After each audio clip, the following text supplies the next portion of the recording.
ular kalau nyempedoktif itu jangan sekeluarga plus babu-babunya plus laki juga ikut.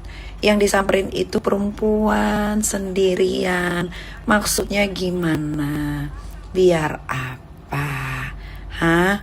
Kalau bertanya si doktif itu buka mystery box, dapat dari mana? Coba kau tanyakan ke reseller-resellermu. Jangan kau belagak jagoan ngeroyok perempuan satu. Untung itu doktif. Coba kalau yang kau samperin itu aku, udah kau keluarin jurus-jurus andalanku.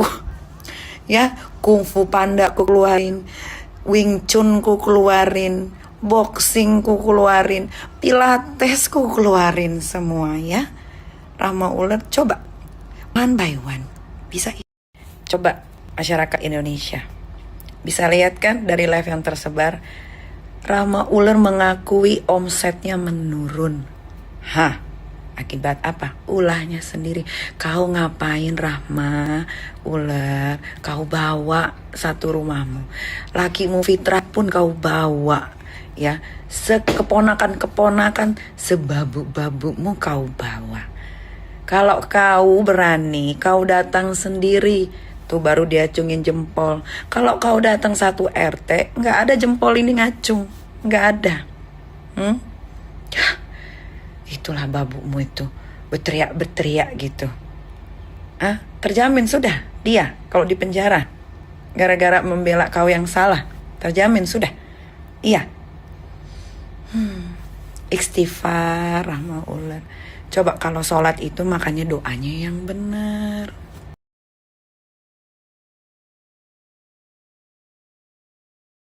Asli, sebenarnya gue tuh nggak mau ladenin banget gitu. Tapi karena mereka tantrum terus udah mengada-ngada, jadi gue harus ladenin sebelum gue bobo kan nanti malam gue nyanyi ya. Jadi si Rahma ular ini nggak ada ya Kak Sel Asok, nggak ada. Nama asli dia tuh Rahma karena dia nipu penjual barang overclaim dan produk berbahaya, makanya ditambahin ular ya. Rahma ular kenapa tantrum tiap hari? Omsetnya menurun ya. Kepercayaan masyarakat udah nggak ada.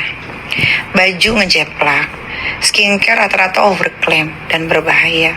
Udah nggak dapat omset, ya udah kalau nggak dapat balik ke Gayo ya, bercocok tanam cengkeh atau jualan mie Aceh atau apalah ya kan. Nggak usah pula kau tantrum katanya habis ketemu backingannya sama teman-teman sejawatmu ular sawah itu.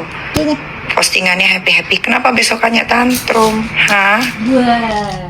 Posting happy dengan caption jangan emosi. Kau yang emosi besoknya, bukan besoknya setelah foto itu tayang isinya bulian sampai kau batasin komentar kau yang menjerit. Kau mau kayak aku sama dokter Oki sama dokter detektif abis foto datang ke acara ulang tahunnya, lihat ada nggak yang tantrum besoknya? Nggak ada. Kita semua melakukan pekerjaan seperti biasa, nggak seperti kau dan teman-teman kau sawah ular itu dan backingan kau tiap hari isinya tantrum terus. Gue kasih tahu ya Rahma ular, gue ini pernah di penjara di Serang. Setelah itu orang yang menjarain gue yang namanya Dito Mahendra, gue penjarain balik 6 bulan. Tolong baca Google ya. Negara ini tidak bisa dibeli dengan uang kau yang nggak seberapa itu Rahma ular. Kau bercita-cita ingin penjarain aku, penjarain. Kau buang-buanglah uangmu sama oknum-oknum polisi yang bisa kau bayar itu. Ingat, negara ini nggak bisa dibeli sama kau. Nah, tahu netizen kenapa mereka itu tantrum setiap detik, setiap menit ya? Karena toaknya Waria Isazega sebentar lagi akan menemukan endingnya. Hari ini si Waria Isazega pura-pura sakit nggak datang ke Polda Jatim, mengundur-ngundur waktu karena mereka merencanakan sesuatu. Rencana lu udah kebaca nih untuk Waria Isazega. Lu kan bikin surat melalui pengacara lu pura-pura sakit, berarti lu nggak bisa main sosial media. Sampai lu ketahuan main sosial media, berarti lu sudah membohongi aparatur negara ya. Belajar pinter mengenai hukum di negara Indonesia bisa kita pelajari melalui Google. Makanya kalau punya kuota jangan dipakai untuk hal-hal yang enggak. Sekali-sekali belajar menimpa ilmu via online ya. Nama lu kan mami online, nggak ada mami online, lu laki ya. Coba belajar di online. Lu menunda sampai tanggal 23, kenapa? Setiap ada apa-apa yang terjadi, pasti geng sawah ular ini tahu duluan. Apakah oknum aparatur negara alias kepolisian Indonesia ini bekerja sama untuk menakut-nakuti rakyatnya? Hah? Ini diduga ya, ini ada oknum. Kan tidak boleh. Permasalahannya Mail juga, tidak ada pemanggilan, tiba-tiba didatengin 9 polisi, tiba-tiba geng mereka tahu. Berarti ada apa ini di Polda Cyber? Ini aja sudah ada satu keanehan ya. Pasti geng mereka tahu. Yang pertama kali tahu pasti Waria Isazega. Tuh, tahu dari mana? Berarti kan mereka sudah merencanakan hal-hal yang jelek. Karena mereka mau cari celah untuk gituin gue dan besti-besti gue, nggak ada. Jadi mereka kerjasama sama oknum Polda Cyber nih, ya. Jangan lu pikir mulut ini nggak bisa bicara. Mulut ini belum gagu, belum bisu, ya, masih bisa bicara ini. Hati-hati. Polisi, ya, tidak ada yang bicara apapun. Tapi gerombolannya Rahma Ular ini yang selalu tahu duluan. Ini kenapa sama Kepolisian Republik Indonesia?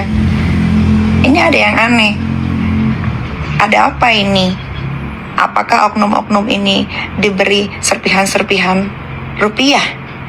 Kok polisi aja belum ngomong gitu, belum rilis, misalkan kayak Mail dicongkel hesosnya sama Polda Cyber Jakarta, diambil handphonenya tanpa ada pemanggilan pertama. Kok geng kalian yang tahu? Kok geng kalian yang nyebar? Itu kan nggak boleh. Coba bapak-bapak kepolisian juga, tolong Pak ditindaklanjuti nih. Orang-orang kaya baru dari daerah yang nggak seberapa, apalagi dokter nih, ada gelar dokternya nih, yang ternyata jual skincare terlarang. Ini gue sebut aja nama lu ya, Rahma Ular, Dr. Reza Gladys, yang punya gelar dokter, tapi ternyata menjual skincare overclaim dan menjual skincare berbahaya. Hati-hati kalau cari backingan, hati-hati kalau cari minta pendapat sama orang. Gue kasih tahu ya, kalian awalnya pasti akan gue kasih ruang untuk gituin gue. Tapi ketika gue balesnya gue itu tidak akan berhenti. Lihat Waria Isazega, pernah gue penjarain 4 bulan. Indra Tarigan 1 tahun 2 bulan. Tito Mahendra, orang yang katanya kuat, duitnya banyak, gue penjarain 6 bulan. Pikirin lagi yang tadi nama gue sebutin. Jangan sok jagoan karena lu berasa di backing sama pengusaha halu. Ingat, ting. Terus ada yang bilang gini, wah diem ya sekarang karena takut. Nggak ada takutnya guys. Apa yang mau diladenin sama orang yang tantrumnya ngarang-ngarang cerita? Kan kalian lihat sendiri sampai kalian follow. Katanya gue kena AIDS, besok berubah lagi katanya gue kena penyakit keras. Terus yang mana yang benar? Dia sampai ketawa. Terus tiba-tiba iri karena gue dikawal polisi. Padahal memang artis besar. Kalau keluar kota, jangan keluar kota. Ada event di Jakarta aja pasti dikawal polisi. Nanti ada lagi, nanti ngurusin anak gue. Padahal anak sendiri gak diurus. Jadi apa yang harus diladenin? Diladenin dalam segi yang mana aja gue bingung. Karena ngocehnya mereka tuh udah keluar jalur guys. Udah mengarang-arang cerita sesuka hatinya. Berserta komplotannya itu, yang katanya happy habis foto-foto ternyata tantrum. Ada lagi babunya Rahma Ular, bikin-bikin parodi. Jujur kalian, lucu nggak? Enggak kan? Garing yang ada kan? Garing kan? Memaksa kan? Biar dibilang lucu. Nggak ada lucu-lucunya. Terus Dokter Oki sama nenek pengusaha halu disuruh tobat. Rahma Ular juga nyuruh Dokter Oki tobat. Apa maksudnya? Sebelum kalian nyuruh orang tobat, kau dulu yang tobat. Rahma Ular, kau mengerti sekali sama agama. Kenapa kau bohongin customer kau? Kau kebanyakan menjerit. Hah? Kenapa? Terus apa gunanya kau sholat 5 waktu sampai kau bolak-balik? Noh, Mekah, Madinah, untuk apa? Kalau ujung-ujungnya kau tepu. Apa kau cari perhatian sama masyarakat Indonesia? Sudah kau baliklah ke Gayo. Kau bercocok tanam, balik seperti dulu lah, waktu masih jadi miskin itu.